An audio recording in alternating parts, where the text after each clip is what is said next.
इनके जैसे हो जाएंगे तो फिर हम भी गुरु जी के चरणों से नीचे गिर जाएंगे। फिर क्यों डल ढोर रहे हैं, क्यों फिर रातों को जाग रहे हैं, किसके लिए? गुरु जी को प्रसन्न करने के लिए। फिर क्यों हम इतना सब कुछ ये प्रयास कर रहे हैं? हमने भगवान प्रसन्न करना है। जिस प्रकार गुरुजी ने आप और हम तक ये ज्ञान पहुंचाने के लिए, जब शुरुआत में 1994 में परमात्मा गांव गांव जाया करता था, सदग्रंथ साहिब को, आदरणीय गरीबदास जी महाराज जी की वाणी को गुरुजी अपने सिर पे रखा करते थे। 2 4 5 अपने भक्तों के साथ में गांव गांव जाकर, गुरुजी कहते हैं वहां जाके भक्तों के भैंसों के ठाण भी हम साफ करते थे। इतनी वहां पे वो गंदगी होती थी, उनके जाले हटाया करते थे, सफाई भी हम करते थे खुद। और मालिक ने उनके भैंस के ठाणों में जा जाके वो बदबू में परमात्मा ने 3 दिन तक पाठ किए हैं। इस भक्ति को परमात्मा ने आगे पहुंचाया। तो हम इन नीचों के जैसे नीच होके हमारे भगवान के मार्ग को पीछे नहीं हटा सकते। हम दुख उठा लेंगे, थोड़ी बहुत परेशानी उठा लेंगे, गाली खा लेंगे, मार खा लेंगे, खाते आए मरते आए, कोई बड़ी बात नहीं, और खा लेंगे, लेकिन भगवान को दुखी। और आने वाला समय फिर हमारा ही होगा, आने वाला समय भी हमारा ही होगा। फिर इनको आश्रम में झाड़ू तक निकालने की सेवा नहीं मिलेगी पुण्यात्मा, अगर ये जिंदा रहे तो उस समय तक। आगे समय बहुत खतरनाक है, आगे का समय इतना आसान नहीं है। महापुरुषों ने भविष्यवाणियां ठोक के कर रखी है, गुरुजी ने उनका समर्थन, और भगवान जिसकी भविष्यवाणी का समर्थन कर दे वो होगा।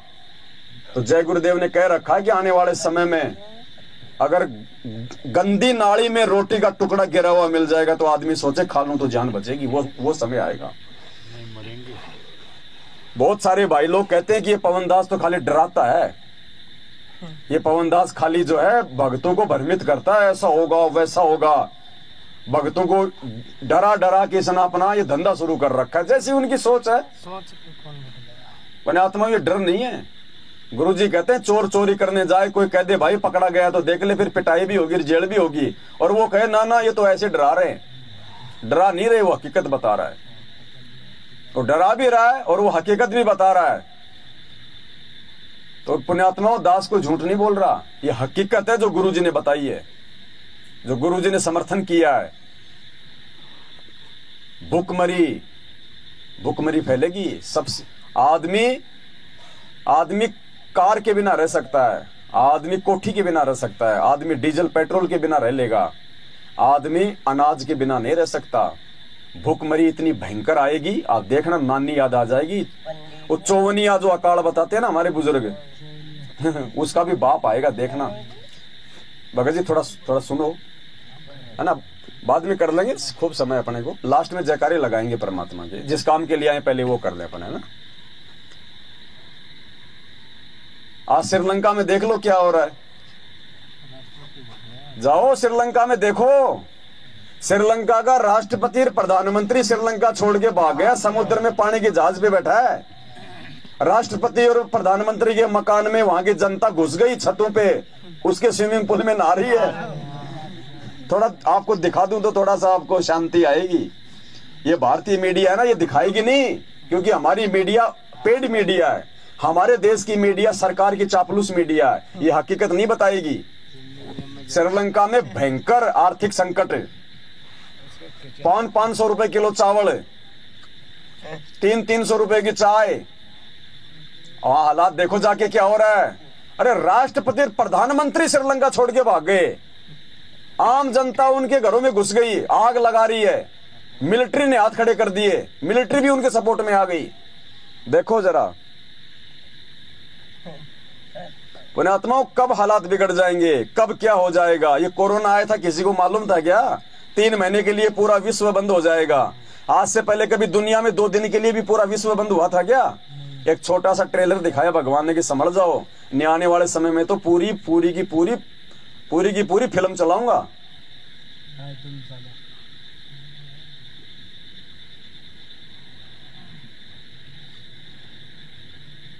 एक छोटा सा वीडियो दास आपको दिखाना चाहेगा ताकि आप लोगों को मालूम चले। ये आज का वीडियो है।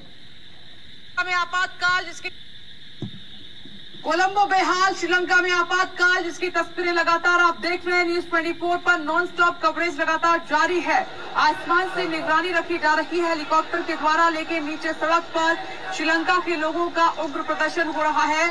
अभी जो तस्वीर आप देख रहे हैं, खबर बड़ी ये है, एक्सक्लूसिव तस्वीरें, कि प्रोटेस्टर्स ने जो पीएम आवास है उसको चारों तरफ से घेर लिया है, डेरा डाले हुए हैं तस्वीर में, जैसा कि आपको नजर भी आ रहा है। संसद भी कूच उन्होंने किया है। ये तस्वीरें वहीं से हैं, काफी देर हो चुकी है। जैसे ही उनको पता चला कि आज तड़के सुबह राष्ट्रपति गोटबाया राजपक्षे देश छोड़ चुके हैं, भाग चुके हैं, उसके बाद लोगों का गुस्सा सातवें आसमान पर उग्र होते ये प्रदर्शनकारी, और इनकी अपनी एक वजह है, क्योंकि श्रीलंका आर्थिक संकट से जूझ रहा है, कर्जे में डूबा हुआ है। और ये तस्वीरें देखिए, सीधे कोलंबो से लाइव तस्वीरें, पीएम आवास की छत पर खड़े हुए प्रदर्शनकारी आपको नजर आ रहे हैं। और कोलंबो में सेना ने मोर्चा संभाला, लेकिन वो नाकाफी साबित हुआ। काफी देर तक झड़प चलती रही, लेकिन प्रदर्शनकारियों को रोकने में नाकाम रही है सेना। पीएम आवास पर प्रदर्शनकारियों का कब्जा।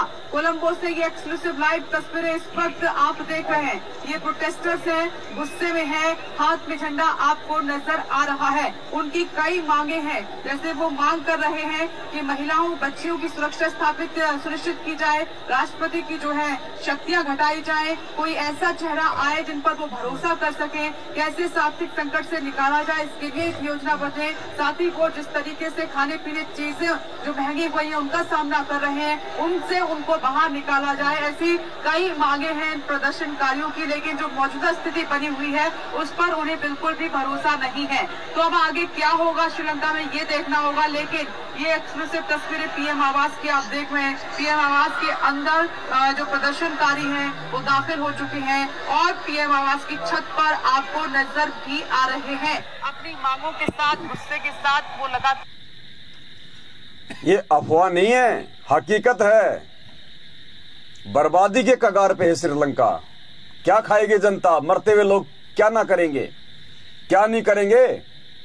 1877 में हमारे देश में अकाल पड़ा था, 5 करोड़ लोग मरे थे भूखमरी से। उस समय 34 करोड़ जनसंख्या थी, और रात को परिवार का मुखिया जाग के पहरा दिया करता था कि दूसरे व्यक्ति मेरे परिवार के किसी मेंबर को खाने के लिए उठा ना ले जाए।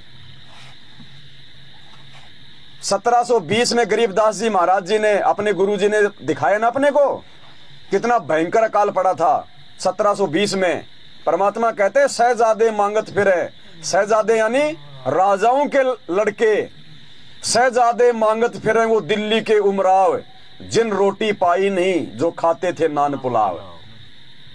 राजा महाराजा रोटी के टुकड़े के लिए तरस गए थे 1720 में, फिर 1877 में। और भाई अब जब भगवान को ना समझ के और जेल में बैठा होगे तो अपने पैर पे तो कुल्हाड़ी दुनिया ने मारी ली है, परिणाम तो भोगना पड़ेगा। ऐसे दुनिया संत रामपाल जी को भगवान नहीं मानने वाली जब तक वो दुनिया को बंदर ना दिखा दे। ये बंदर दुनिया अब देखेगी अपने कुकर्मों के चलते। दास का मकसद किसी को डराना नहीं है, हकीकत बताना है।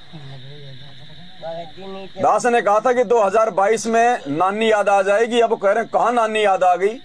श्रीलंका में जाके देखो नानी याद आ रही है, एक नाना याद आ रहा है। यूक्रेन में जाके देखो, रूस और यूक्रेन की लड़ाई छिड़ रही है, पूरा यूक्रेन बर्बाद कर दिया।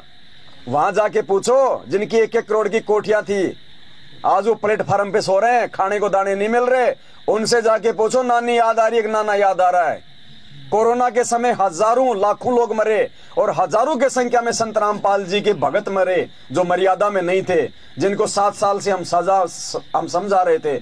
समझाते समझाते भी जो नहीं समझे, अकाल मौत मरे। वो कुत्ते वाली कोरोना में ऑक्सीजन की कमी से दम घुट घुट के, भगवान का भगत और दम घुट घुट के मर रहा है, और भगवान उसको नहीं बचा रहा तो दुनिया को क्यों बचाएगा आने वाले समय में। जो हजारों भगत मरे जो कोरोना में, उन भगतों के घरों में जाके पूछो नानी याद आ रही है कि नाना याद आ रहा है।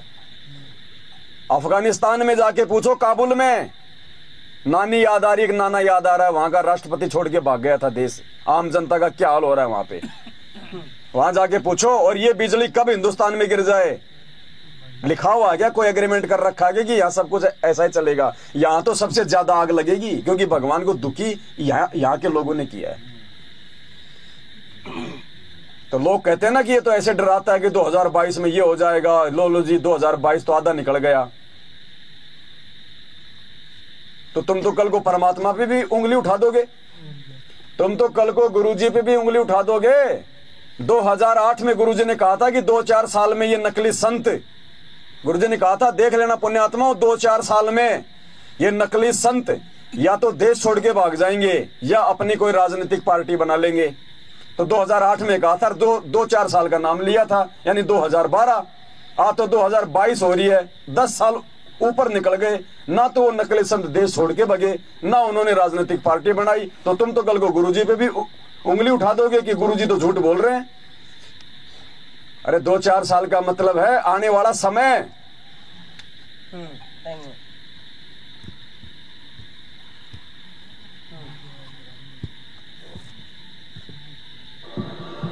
तो हजारों वर्षों तक अब ये भक्ति मार्ग सही ओके चलेगा।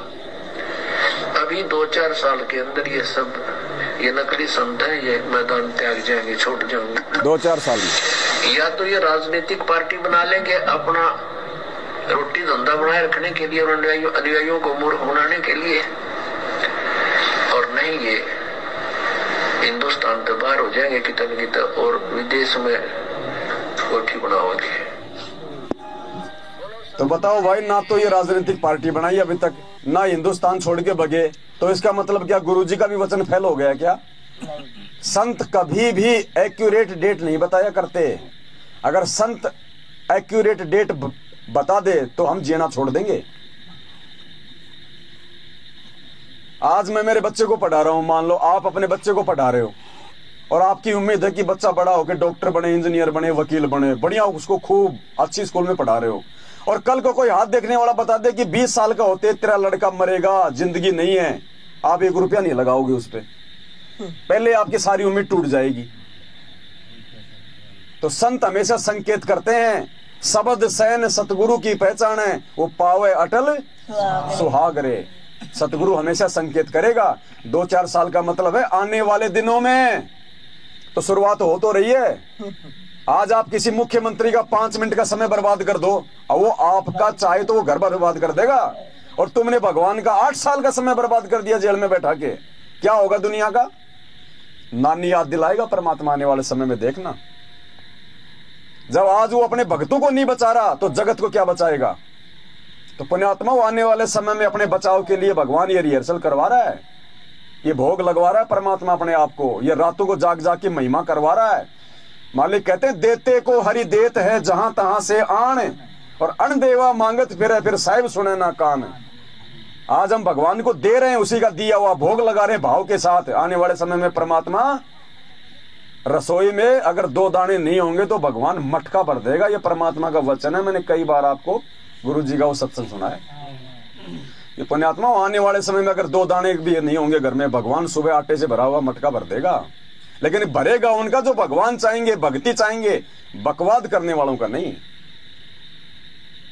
तो आने वाले दिनों में रोएंगे आप, देखना। जगत तो रोएगा अपने कुकर्मों के चलते, ये भगत अपने महाकुकर्मों के चलते और ज्यादा रोएंगे, क्योंकि जगत को माफी है, भगत को माफी नहीं मिलेगी। क्यों नहीं मिलेगी? जगत को तो ज्ञान नहीं है। अरे हम भी तो पहले जगत में थे ना, सारे उल्टे कुकर्म किए, भगवान ने हमें एक मौका दिया, अपने शरण में लिया, ज्ञान दिया, माफ कर दिया ना। अब ये ज्ञान लेने के बाद यदि हम जानबूझ के गलती करेंगे तो भगवान माफ नहीं करेगा। अरे 2 महीने का बच्चा माँ की गोद में लैट्रिन कर दे, पेशाब कर दे, माँ उसको मारेगी कि उसको प्यार से उसको साफ करेगी? और 2 साल का बच्चा लैट्रिन कर देगा तो वो आएगी साफ भी करेगी। क्योंकि 2 साल वाले को मालूम है कि लैट्रिन करने की जगह कहाँ, फिर भी माँ की गोद में लैट्रिन करेगा तो थप्पड़ खाएगा। तो ज्ञान लेने के बाद भगत जगत वालों से ज्यादा जो है वो समझदार हो जाता है, और भगत यदि गलती करेगा तो भगवान की सजा का ज्यादा हकदार होगा, और जगत गलती करेगा तो भगवान फिर भी उसको मौका दे देगा। पुण्यात्मा, हमने हर प्रकार की गलतियों से बचना है। अपने आप को भगत बनाओ जैसा हमारा भगवान है। कितने सत्संग किए गुरुजी ने, क्या क्या बताया परमात्मा ने। गांव गांव सत्संग करने जाते थे और परमात्मा के साथ में लोगों ने ऐसी बदतमीजियां की, गुरुजी को कान पकड़ के उठक बैठक तक निकलवाई हुई है लोगों ने कि दोबारा इस गांव में सत्संग करने नहीं आएगा, गालियां दे दे के। और गुरुजी ने कहा ठीक है भाई नहीं आऊंगा, भाई ठीक है भाई नहीं आऊंगा। क्या हम इतने सहनशील हैं? नहीं क्या हम किसी के कुवचनों को सहन कर रहे हैं आज? नहीं। तो क्या होगा फिर? कैसे परमात्मा प्रसन्न होगा? गुरुजी क्या कह रहे हैं? गुरु को कीजिए दंडवत कोटि कोटि प्रणाम, और कीट न जाने भृंग को गुरु कर ले आप समान। तो गुरुजी तो हमें अपने जैसा बनाना चाहते हैं, ज्ञान दे दे के, ज्ञान दे दे के, और हम गुरुजी के विपरीत जा रहे हैं। क्या होगा भाई हमारा? तो पुण्यात्माओं संभलो, सुधरो। अब साथ संगति में आ गया उनका तो सौभाग्य। ये वीडियो जो बन रहे हैं ये उन आत्माओं के लिए बन रहे हैं जो अभी साथ संगतियों से नहीं जुड़े हैं, जो अपने पैर पे लगातार कुल्हाड़ी मारते जा रहे हैं। उन आत्माओं को ये संदेशा है। बाकी साथ संगत में तो परमात्मा ने सुधार की प्रोसीजर शुरू करवा दी है। आत्माएं दिन ब दिन ठीक है, एकदम से रंग नहीं चढ़ता।